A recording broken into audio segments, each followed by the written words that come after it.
Hello guys, welcome back to the channel. Today I'm going to do a bit of a fun video. We're just going to be ranking all the basic hero powers for all 11 classes against each other and give my opinion on which one I think is the best. Okay, so to begin with, there's no real particular order for them down here, but we'll go from left to right. First one we have the Decay hero power, the most recent of them, so we can't really talk about its history so much as it's only just came out. How does it rank? Well, it's a ping hero power, so it would be, I think, a B tier. I think most of the ping ones would be a B tier hero power for me.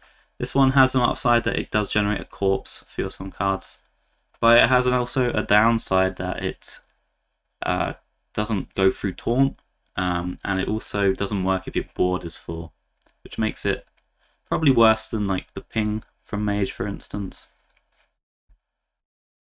But I think it's just like a solid middle-ish hero power for the DKs.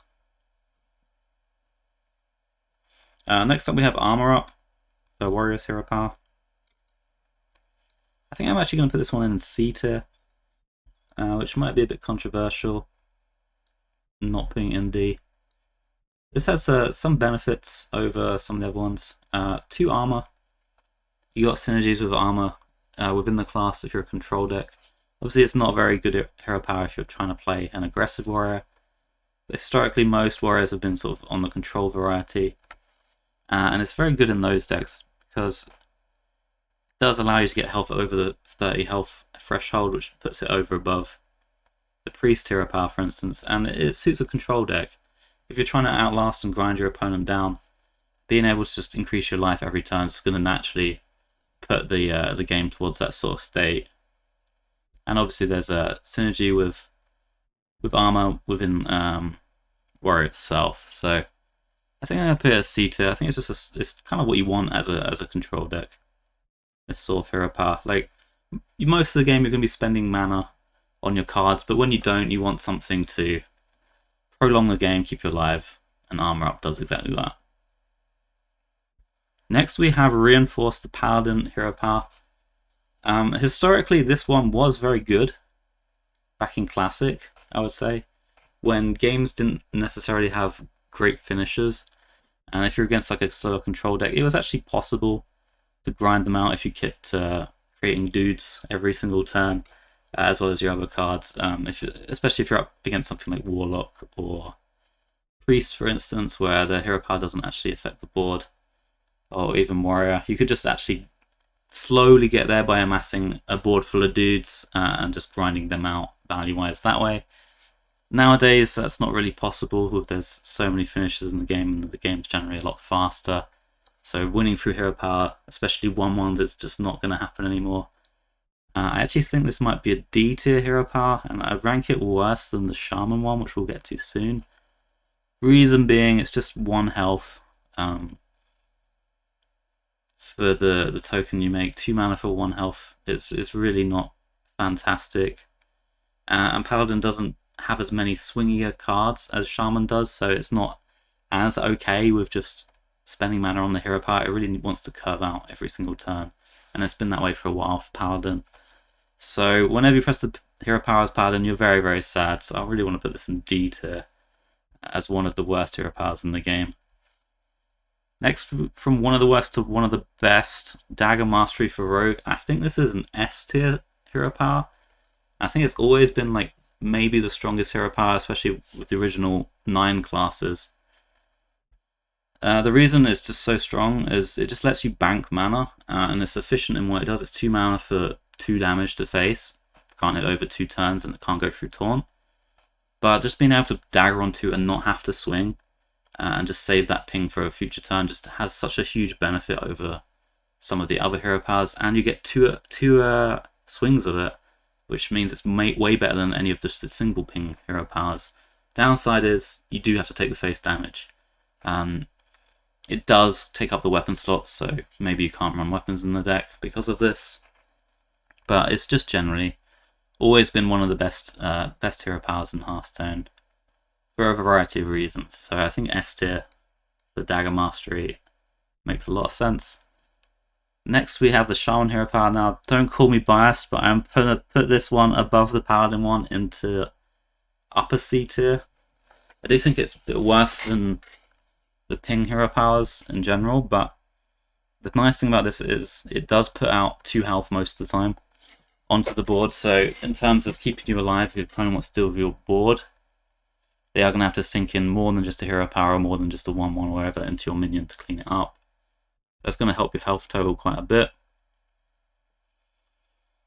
And Shaman's just generally better historically toteming compared to Paladin as hero powering, because Shaman just has swingier turns, so you can just chill for a couple of turns playing totems, or if you've got totem synergies, playing totems also has a threat there, and then do your big swing turn afterwards. So I think this kind of affects better in Shaman than it is in Paladin, plus the 2 health of the totem is better than the 1-1 from Reinforced. Usually when you play the totem, you're unhappy if you get the 1-1 totem, and there's a reason for that.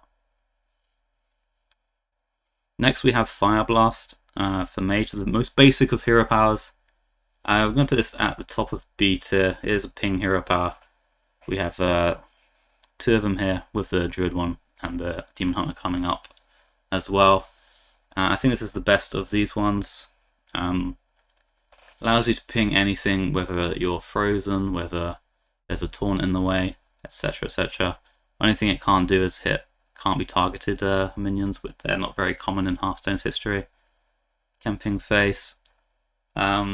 Yeah, it's just generally the best one of them, I think. Okay, Life Tap. Now, I think this one's been overrated in Hearthstone's history. Some people would insta-put it as the best hero part. S tier, draws you cards, gets card advantage. But there are some limiting factors that I think make it not. I'm going to put it in A tier. Reason being, if you're a slightly aggressive deck, you cannot really afford to do this on turn 2 and be happy about it. It's just no tempo involved, it's just card advantage. And you're actually dealing damage yourself, which is a big problem in a lot of metas and a lot of matchups. The only times it's been good is really when there's been like sort of hand style decks, combo decks, which have mid-game swing turns, particularly ones involving Mountain Giant or Gold Shiner, which has obvious synergy with it. It's been very good with them, but in other decks, when there's not much healing available for Warlock, or if the deck's more aggressive, it's just not very good hero power, I think. And there's lots of matchups where you simply just don't press the button because the damage to yourself is just too great. But I'm going to put it in A tier because there have been enough decks which do care about card advantage quite a lot. Namely the handlock sort of variants and comboed variants of Warlock. But I do think it's a bit weaker than the Rogue hero power. Next we have the Hunter hero power, and I actually can put this one in A tier as well. This kind of carries a lot of face Hunter archetypes over the years of Hearthstone. 2 mana for 2 damage that can't be stopped. Not through Taunt, not through Freeze, not anything like that. It's actually very, very good. Obviously not great on turn 2, but you don't want to be spending your mana on the hero power as an aggressive deck with any class really on turn 2, so not really a problem. Just think about how many times you just weave in the hero power as Hunter, and that kind of alludes to how strong it is. Not an S tier hero power by any means, because it is no tempo at all really, but it's just enabled so many decks over the years, so it's got to be an A tier for me. Next we have the Priest hero power, and I'm putting this as the worst hero power in the game, I think. Even worse than Reinforce, I would say. They're about the same. Definitely a D tier one. The downside over the armor up warrior hero power for this one is basically it doesn't work when you're at full life. And if you're playing like a slower control-y priest, you don't often actually play minions on turn 2. So you just kind of pass your turn and do nothing at all. It has some benefits over the armor up in that you can use it on minions, but that tends to happen pretty infrequently compared to just you'd rather have the synergy of the actual armor for armor cards that warrior has, and you'd much rather be able to get your health above 30. So yeah. Hero Power and Emote turn 2 is the best play that you can do with this Hero Power. But generally it's going to be the weakest of the bunch, I think. Next we have the Demon Hunter Hero Power. Now this one is 1 mana, which is a big deal. It has a ping attached to it, but compared to like the Druid one, you don't get the armor as well. I'm going to put this as S tier. I think it might be weaker than the Rogue one, slightly. Or about on par, but I think just the fact you can weave this in so many turns, and it's not going to cost you too much tempo, just puts it in S tier for me. It doesn't have the advantages of the Rogue one where you can bank mana, but it's just so easy to do this so often. Being 1 mana, it's just a very, very good hero power. Definitely better than these two, I think. And finally, Druid. I think this will go into the B tier. Let's put it worse than the new one. It's fine. It's kind of like a ping, but if you do want to ping them in, you have to take the face damage, which you're not too happy about. Upside of this really is that you gain a little bit of armor if you're not attacking into minions with it, which can help you against some burn strategies, like a hunter, for instance. It's gaining a little bit of health, but it's not very efficient. Hero power, like compared to the rogue, you both have to attack into minions, but the rogue one is just much better over multiple turns. And compared to the mage one, you take the face damage as well. Sometimes an upside that you gain the armor, but I would say the weakest of the ping hero powers available. Alright, that's the tier list. Let me know if you agree with my rankings or you would change anything up. I think I'm pretty happy with all these placements. Hope you liked the video. See you in the next one.